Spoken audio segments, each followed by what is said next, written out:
మహాదేవుడును మన రక్షకుడైన యేసు క్రీస్తు ప్రశస్తమైన నామంలో మీ అందరికీ హృదయపూర్వకమైన వందనాలు తెలియచేస్తున్నాను. ప్రియమైన దేవుని పిల్లలారా, మీరంతా బాగున్నారని ఆశిస్తూ ఉన్నాను. మా గురించి మీరు ప్రార్థన చేయండి. ఈ టీవీ కార్యక్రమాలను మరింతగా చేస్తూ అనేక మందికి దేవుని వాక్యం అందించేలాగా దేవుడు మమ్మల్ని బలపరచాలి అని, ఆరోగ్యం ఇచ్చి వాడుకోవాలి అని మీరందరూ కూడా ప్రార్థన చేయండి. మనం ప్రకటన గ్రంథం 1వ అధ్యాయం 9వ వచనాన్ని చదువుకుంటే, మీ సహోదరుడను యేసును బట్టి కలుగు శ్రమలోను రాజ్యములోను సహనంలోను పాలివాడనైన యోహానను నేను దేవుని వాక్యము నిమిత్తము యేసును గూర్చిన సాక్ష్యము నిమిత్తమును పద్మాసు దీపమున పరవాసినైతిని. సరే, మనకి యోహాను గారు తనను గురించి తాను మాట్లాడుకుంటూ మీ సహోదరుడను అని సంబోధిస్తూ ఉన్నారు.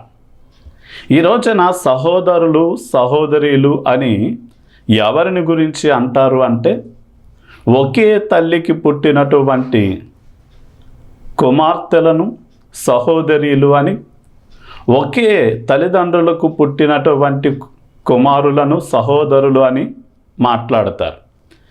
అందుకనే మార్తా మరియల యొక్క సహోదరుడు లాజరు అని పరిసయ్యులు యేసుక్రీస్తు వారిని శోధించడానికి వచ్చి మాలో 7 సహోదరులున్నారు అని మాట్లాడారు.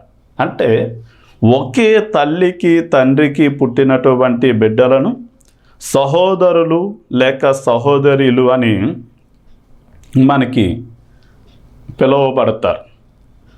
మనం చాలా జాగ్రత్తగా మనం ఆలోచన చేస్తే, యేసుక్రీస్తు వారు కూడా ఒక రోజున ఒక ఇంటిలో వాక్యాన్ని బోధిస్తూ ఉండగా యేసుక్రీస్తు వారి యొక్క తల్లిగారు మరియా, ఆ తర్వాత మరియా యోసేపులకు పుట్టినటువంటి సంతానం యేసుక్రీస్తు వారి సోదరులు కూడా తన తల్లితో పాటు వచ్చినప్పుడు వెంటనే కొంచెం మంది లేక శిష్యులు చెప్పారు, ఇదిగో నీ తల్లి సహోదరులు సహోదరీలు నీ గురించి వచ్చారు అని. అప్పుడు వెంటనే యేసయ్య అంటాడు, ఎవరు నా సహోదరులు ఎవరు నా సహోదరి? పరలోకమందున్న తండ్రి చిత్తము చేయువారే నా సహోదరులు నా సహోదరీలు అన్నారు. అంటే తండ్రికి ఏకైక కుమారుడు, జ్యేష్ఠ కుమారుడు ప్రభువైన యేసుక్రీస్తు వారైతే, యేసుక్రీస్తు వారిని దేవునిగా, యేసుక్రీస్తు వారిని నా పాపములను క్షమించి నిత్య నరకము నుండి తప్పించే రక్షకునిగా, ఆయన్ని రాజుగా ఎవరైతే విశ్వసించారో అలాంటి వారిని యేసయ్య పరలోకమందున్న తండ్రికి బిడ్డలుగా మార్చాడు. అంటే తండ్రికి జ్యేష్ఠ కుమారుడు యేసుక్రీస్తు వారైతే, ఆ యేసును విశ్వసించిన వారందరూ కూడా ఆ పరలోకమందున్న తండ్రికి కుమారులు కుమార్తెలు లాంటి వారమే. అంటే ఎవరిని ఆయన కుమారులుగా కుమార్తెలుగా అంగీకరిస్తారు అంటే, మనం ఎందరైతే యేసుక్రీస్తు వారిని అంగీకరించారో వారందరూ దేవుని బిడ్డలుగా ఎంచబడతారు.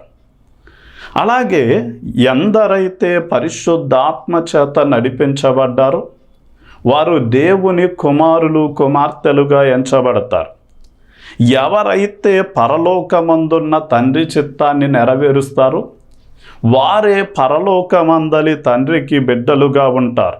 మనం చాలా జాగ్రత్తగా ఈ విషయాలను గనక పరిశోధన చేస్తే, మనము తండ్రి అని ఎవరిని పిలవకూడదు. ఎందుకంటే మనందరికీ తండ్రి పరలోకమందున్నాడు. మనము గురువులమని పిలువబడకూడదు. జగద్గురువుగా యేసుక్రీస్తు వారు మనకున్నారు. మనము బోధకులమని పిలువబడకూడదు. మనందరికీ గొప్ప బోధకుడు పరిశుద్ధాత్మ దేవుడు మనకున్నాడు.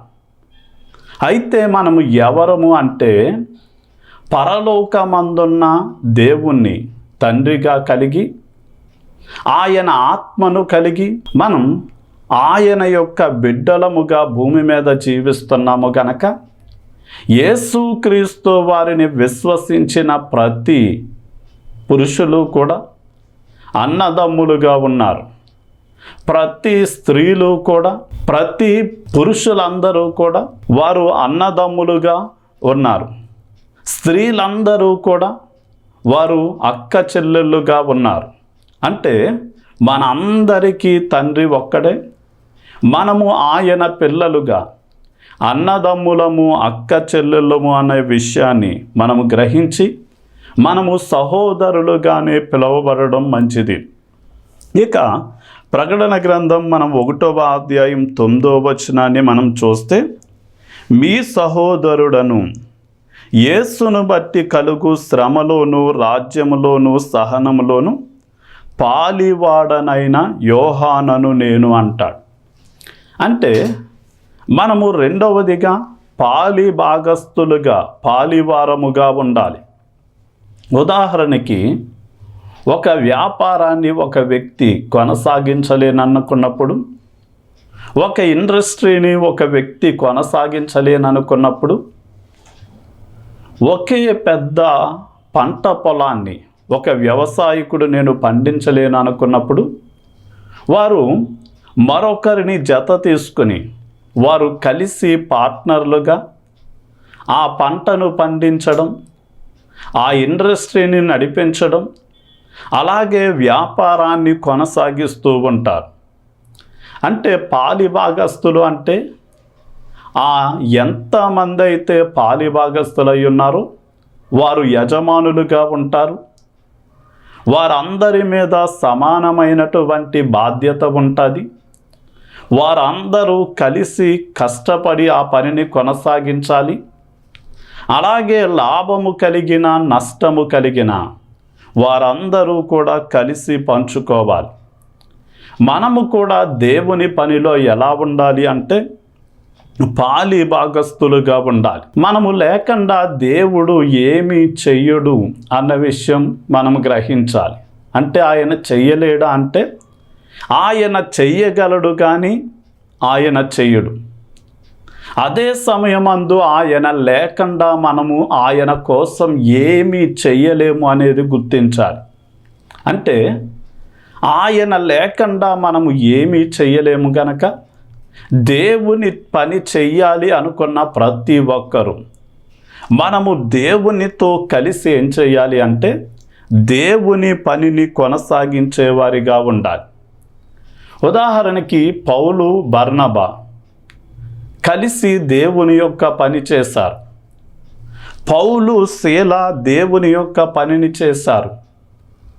అలాగే మనము కూడా జత పనివారిగా దేవుని యొక్క పనిలో పాలిభాగస్తులుగా మనము ఏం చేయాలి అంటే దైవజనుడు దేవునితో కలిసి పని జరిగిస్తూ ఉండగా ప్రతి విశ్వాసి కూడా ఆ దైవజనునితో కలిసి దేవుని పని చేయడానికి పాలిభాగస్తులుగా ఉండాలి. ఉదాహరణకి మనం రోమాపత్రిక 16వ అధ్యాయం 3-4 వచనాలు మనం చూస్తే అకుల్లా, ప్రిస్కిల్లాలను గురించి మాట్లాడుతూ, నా జత పని వారు నా కోసం ప్రాణం ఇవ్వడానికైనా సిద్ధపడ్డారు అని పౌలు గారు సెలవిచ్చారు. అలాగే తిమోతి నా జత పనివాడు అని, మార్కు నా జత పనివాడు అని పౌలు గారు అనేక పత్రికలలో సెలవిచ్చినట్లుగానే మనము కూడా ఏం చెయ్యాలి అంటే సేవకునితో కలిసి సువార్త ప్రకటించడంలో, అలాగే దేవుని కార్యక్రమాలను జరిగించడంలో, మనము దేవుని రాజ్యము వ్యాప్తి చెందడంలో మనము పాలి భాగస్థులమై ఉండాలి. సరే, మరొక మారు మనం ప్రకటన గ్రంథం 1వ అధ్యాయం 9వ వచనాన్ని మనం చదివితే, మీ సహోదరుడును యేసును బట్టి కలుగు శ్రమలోను, రాజ్యములోను, సహనములోను పాలివాడనైన యోహానను నేను అంటాడు. అంటే మనము ప్రాముఖ్యంగా 3 విషయాలలో పాలివారమై ఉండాలి. ఒకటి, ఆయన రాజ్యంలో మనము పాలివారమై ఉండాలి. ఉదాహరణకి కొలస్సీ పత్రిక 1వ అధ్యాయం 13వ వచనంలో మనల్ని అంధకారమైన రాజ్యము నుండి మన దేవుడు విడిపించి తన కుమారుని రాజ్యవాసులుగా మనల్ని చేశాడు. అంటే యేసు ప్రభువుల వారు రాజుగా మన హృదయంలో ఉండి మనల్ని పరిపాలిస్తూ ఉండగా మనము ఆయన యొక్క రాజ్య సభ్యులమై ఉన్నాం. ఉదాహరణకి మనం దేవుని రాజ్యం అనేది ప్రాముఖ్యంగా 4 పర్యాయ పదాలుగా పిలువబడింది.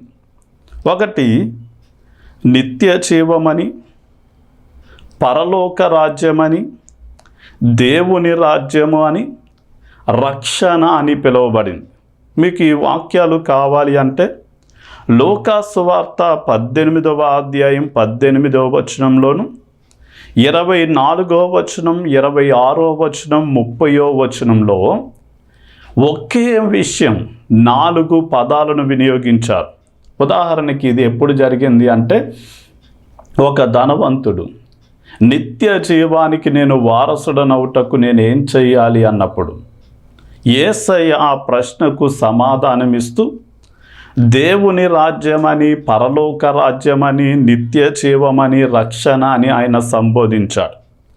అంటే మనం దేవుని యొక్క రాజ్యంలో పాలిభాగస్థులం అవ్వాలి అంటే ఏం చేయాలి అంటే, యేసుక్రీస్తు వారిని దేవుడిగా విశ్వసించి మనము పశ్చాత్తాపపడి మన పాపాలను ఒప్పుకొని వదిలిపెట్టినప్పుడు మనల్ని ఆయన తన రాజ్య సభ్యులుగా అంగీకరిస్తున్నాడు. మనము ఇప్పుడు ఆ పరలోకమందలి దేవుని యొక్క బిడ్డలముగా, ఆయన యొక్క రాజ్యంలో సభ్యులుగా, ఆయనకు తగినట్లుగా భూమి మీద జీవించాలి. ఇక మనం ఆయన శ్రమలో మనము పాలివారమై ఉండాలి.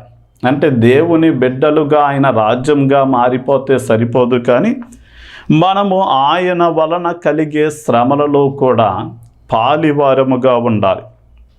ఉదాహరణకి పేతురు గారు ఒక ప్రశ్న అడిగారు, ప్రభువా, మేము సమస్తము కూడా విడిచిపెట్టి నిన్ను వెంబడించాం కదా, మాకు ఏంటి ప్రయోజనము అని అడిగిన ప్రశ్నకు మార్కు సువార్త 10వ అధ్యాయం 28 నుండి 30వ వచనాలలో ఆయన మాట్లాడుతూ అంటాడు, ఈ లోకంలో హింసలతో పాటు మీరు వేటినైతే విడిచిపెట్టారో వాటికి 100 అంతలుగా ఇస్తాను. ఈ జీవితం తర్వాత మీకు నిత్య జీవము కూడా ఉంటుంది అన్నాడు.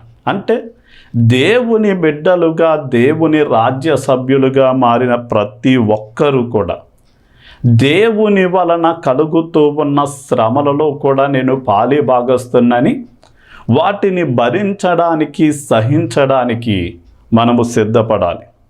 రోమాపత్రిక 8వ అధ్యాయం 17వ వచనంలో క్రీస్తుతో కూడా శ్రమపడిన ఎడల మనం ఏం చేస్తామంటే క్రీస్తుతో పాటు ఏలుబడి చేస్తాం. ఉదాహరణకి యేసుక్రీస్తు వారు ఈ లోకానికి వచ్చి మనందరి పాపాన్ని పరిహరించి ఆయన రక్షణ కలిగించడానికి వచ్చినప్పుడు ఆ రక్షణ కలిగించడంలో చాలామంది యేసుక్రీస్తు వారిని ఏం చేశారు అంటే పిడిగుద్దులు గుద్దారు. ఆయన ముఖం మీద ఉమ్మి వేశారు. ఆయన్ని కొరడాలతో ఆయన దేహాన్ని చీల్చివేశారు. ఆయన్ని మ్రాను మీద పడుకోబెట్టి కాళ్ళలో చేతులలో శీలలు కొట్టి దారుణమైనటువంటి మరణానికి గురి చేశారు. అంటే యేసయ్య మనకు రక్షణ ఇవ్వడానికి ఆయన మరణించేంతగా అవమానాలను, నిందలను, హింసలను భరించి మనందరికీ కూడా ఏం చేశారు అంటే రక్షణను సిద్ధపరిచారు. ఇప్పుడు ఆ సిద్ధపరచబడినటువంటి రక్షణను మనము ఇతరులకు అందించే క్రమంలో మనము కూడా ఏమి అనుభవించాలి అంటే శ్రమలను అనుభవించవలసి ఉంటుంది. ఉదాహరణకి మనకి కొలస్సీ పత్రిక 1వ అధ్యాయం 24వ వచనంలో క్రీస్తు పడిన పాటలో కొదువైన వాటిని నా శరీరమందు నేను అనుభవిస్తున్నాను అన్నాడు. అంటే మనం రక్షణ పొందడానికి కావలసిన అన్ని శ్రమలు యేసయ్య అనుభవించలేదా అంటే ఆయన రక్షణను సిద్ధం చేసేసాడు.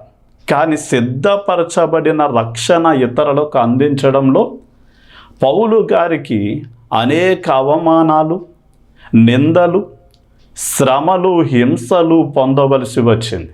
ఉదాహరణకి పెండ్లి విందుకి భోజనాలు సిద్ధపరచడం ఎంత ప్రాముఖ్యమో, సిద్ధపరచబడిన భోజనాలను అందరికీ క్రమముగా సమానంగా పంచివ్వడం కూడా అంతే కష్టంతో కూడిన పని.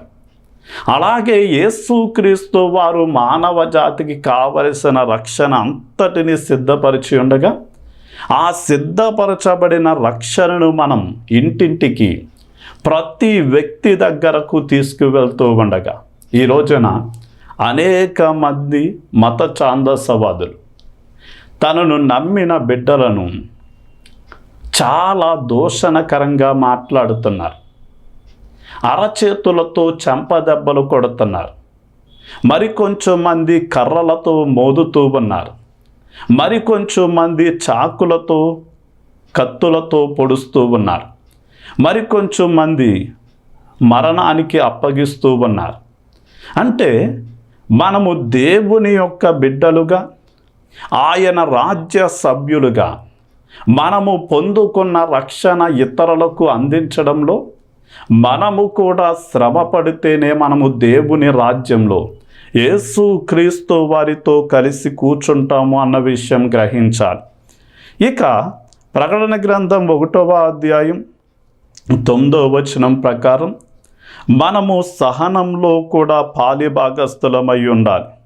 అంటే మనకి ఎందుకు అవమానాలు, నిందలు, హింసలు వస్తాయి అంటే మనము పొందుకున్నటువంటి రక్షణ ఇతరులకు పంచి ఇవ్వడంలో మనము ప్రయాసపడుతూ ఉండగా సాతాను కొంచెం మంది వ్యక్తులను ఆవరించి వారినే ప్రకటన గ్రంథం 2వ అధ్యాయం 9వ వచనంలో సాతాను సమాజపు వారు అన్నాడు. అంటే వాడు ఇతరులను ఆవరించి ఏం చేస్తాడు అంటే దేవుని పనిని అడ్డగించడం కోసం ఎన్నో సమస్యలను సృష్టిస్తాడు. అలాంటి సమయంలో మనం ఏం చేయాలి అంటే వాటిని, అవమానాలను, నిందలను, హింసలను సహించడానికే దేవుడు నన్ను పిలిచాడు అని గ్రహించి వాటిని మనము సహించేవారిగా మనం ఉండాలి. అందుకని అంటాడు, నా నిమిత్తము జనులు మిమ్మల్ని నిందించి, హింసించి, అబద్ధముగా చెడ్డ మాటలెల్లా పలికినప్పుడు మీరు ధన్యులు అన్నాడు. ఎందుకు ధన్యులము అంటే పరలోకమందు మన ప్రతిఫలం అధికమవుద్ది. అంటే మనం యోబు విషయంలో ఆయనను మనము ఆదర్శవంతుడిగా తీసుకోవాలి. ఎందుకు అంటే ఎన్నో శ్రమలు తన జీవితంలో అనుమతించబడినప్పటికీ దేవునిని విడిచిపెట్టక, దేవునిని ఏమాత్రము కూడా దూషించక వాటిని ఎలా అయితే సహించాడో, భరించాడో, మనము కూడా ఆదికాండం నుండి ప్రకటన గ్రంథం వరకు ఎంతమంది ప్రవక్తలైతే ఉన్నారో వారందరినీ కూడా సహనానికి మాదిరిగా పెట్టుకోవాలి అని యాకోబు గ్రంథకర్త మనకి తెలియచేస్తూ ఉన్నాడు. కనుక మనం హెబ్రీ పత్రిక 12వ అధ్యాయం 1-2 వచనాల ప్రకారం, యాకోబు పత్రిక 5వ అధ్యాయం 10-11 వచనాల ప్రకారం మనము సహనంతో ఈ శ్రమలను జయించడానికి యేసుక్రీస్తు వారిని, యోబు గారిని, ప్రవక్తలందరినీ కూడా మనం ఆదర్శంగా పెట్టుకుని ఏం చేయాలి అంటే జీవించవలసినటువంటి వారమై ఉన్నాం. ఉదాహరణకి మనం ఒక వ్యవసాయకుని గనక మనం చూస్తే, ఒక పొలాన్ని దున్ని విత్తనాలు వేసి ఆ మొలకెత్తినటువంటి మొలక ఎదిగి మహావృక్షముగా మారి, వృక్షముగా మారి అది ఫలములు ఇచ్చినట్లు ఏం చేస్తాడు అంటే తొలకరి వర్షం కోసం, కడవరి వర్షము కోసం కనిపెట్టుకుని ఉంటాడు. మనం కూడా ఏం చేయాలి అంటే ఆ విలువైనటువంటి భూఫలం కోసం ఎలా అయితే రైతు కనిపెట్టుకుని ఉంటాడో మనము కూడా అలాంటి సహనంతో, అలాంటి ఓపికతో యేసుక్రీస్తు వారు త్వరలో రాబోతూ ఉన్నారు. ఆయన వచ్చినప్పుడు నేను పొందిన అవమానాలకు, నేను పొందిన నిందలకు, నేను పొందిన హింసలకు, నేను పడిన కష్టానికి ఆయన మంచి ప్రతిఫలం ఇస్తాడు అని నమ్మి మనము విశ్వాసంతో ఏం చేయాలి అంటే కనిపెట్టుకుని సహనంతో మనకు ఎదురైన శ్రమలను, హింసలను భరించేటటువంటి వారిగా ఉండాలి. నాకు బైబిల్ గ్రంథంలో పౌలు గారు మాట్లాడిన ఒక మాట అంటే ఎంతో ఇష్టమైనటువంటి మాట. అదేంటి అంటే పౌలు గారిని ఒకసారి సువార్త ప్రకటిస్తూ ఉంటే రాళ్లతో కొట్టి అతడు చనిపోయాడు అనుకుని చచ్చిన కుక్కను తాడు కట్టి లాక్కెళ్ళినట్లుగా గొతుకుల రోడ్డు మీద అతన్ని లాక్కెళ్ళి పెంట కుప్పల మీద పడవేసినప్పుడు కొంత సమయానికి శిష్యులు వచ్చి చుట్టూ చేరారు. పౌలు గారు స్పృహలోనికి వచ్చి ప్రక్క గ్రామంలో ఉన్న కొంత దూరంలో ఉన్నటువంటి సహోదరుల ఇంటికి వెళ్ళి అక్కడ కూర్చున్నప్పుడు వారు గాయాలను కడిగి కట్లు కడుతూ, పౌలా, నీకు ఎన్ని శ్రమలు వచ్చినాయో, నీవు దొంగతనం, హత్యలు, మోసాలు ఏమీ చేయకపోయినా ఇంత మంచి పని చేస్తూ ఉన్నా సరే నీకు ఇన్ని శ్రమలు కలిగినాయా అని బోరున ఏడుస్తూ ఉంటే వారిని చూసి పౌలు అన్న మాట నాకు ఎంతో ఇష్టమైనది. అదేంటి అంటే మనము అనేక శ్రమలను అనుభవించి పరలోక రాజ్యంలో చేరాలి అని. అంటే అనేక శ్రమలు అనుభవించి పరలోకంలో చేరాలి అని అది గురిగా మనము పెట్టుకోవాలి. అంటే దేవుని రాజ్య సభ్యులుగా మనం ఉన్నాం. అదే సమయమందు దేవుని రాజ్యంలో ఉన్న వారికి శ్రమలు వస్తాయి. నేను శ్రమ పడాలి అనే మనసు ఉండాలి.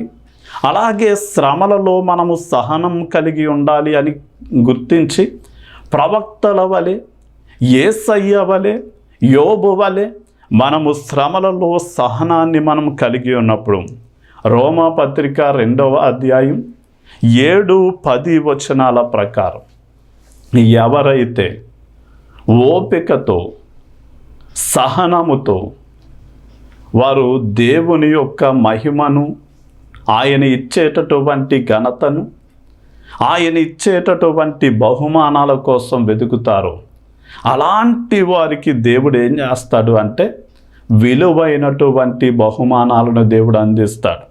ఈ రోజున మనము మనుషుల మెప్పును, మనుషుల యొక్క దయను, మనుషులను సంతోషపెట్టేవారిగా ఉండడానికి వీల్లేదు. కానీ మనం సహోదరులమని, మనము పాలివారిగా దేవుని రాజ్యంలోను, అదే సమయంలో శ్రమలలోను, సహనంలోను పాలివారమని గ్రహించి మనము దేవుడు అనుగ్రహించే బహుమానం కోసం ఆయన్ని సంతోషపెట్టడానికి, ఆయన చిత్తాన్ని నెరవేర్చడానికి, భూమి మీద ఆయనను మహిమపరచడానికి మాత్రమే మనము బ్రతికినప్పుడు ఏదో ఒక రోజున యేసయ్య మధ్యాకాశానికి వస్తాడు. అప్పుడు మనము ఎత్తబడి ఆ మధ్యాకాశంలో జరిగే 7 ఏండ్ల పెండ్లి విందులో ఆయన మనము పడిన ప్రతి కష్టానికి మన జీవితాన్ని లెక్కలు కట్టి మనకివ్వలసినటువంటి వాడబారని కిరీటాన్ని, అక్షయ కిరీటాన్ని, మహిమ కిరీటాన్ని, అలాగే జీవవృక్ష ఫలాలను భుజించేలాగా, తండ్రితో పాటు సింహాసనం మీద కూర్చుండేలాగా, దేవుని ఆలయంలో ఒక స్తంభముగా ఉండేలాగా మనల్ని దీవించి ఏం చేస్తాడు అంటే మనకి మంచి ప్రతిఫలం ఇస్తాడు. ప్రార్థన చేసుకుందాం.